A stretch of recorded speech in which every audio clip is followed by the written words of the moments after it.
patnubay at gabay ng magulang ang kailangan. Maaaring may masiselang tema, lengguwahe, karahasan, sexual, horror o droga na hindi angkop sa mga bata.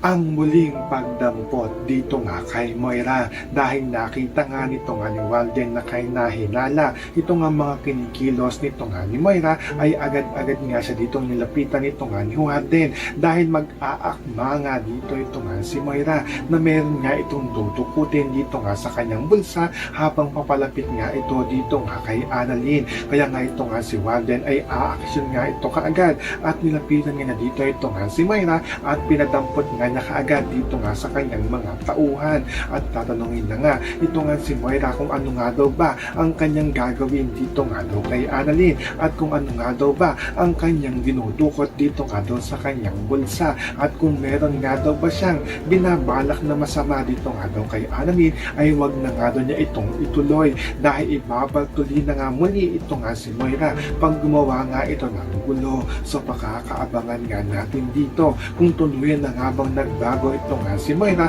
o nagpapanggap pa rin itong mabait. Yan ang ating mga pakakatutukan at pakakaabangan dito nga lang sa Awit Kamay na Pangarap.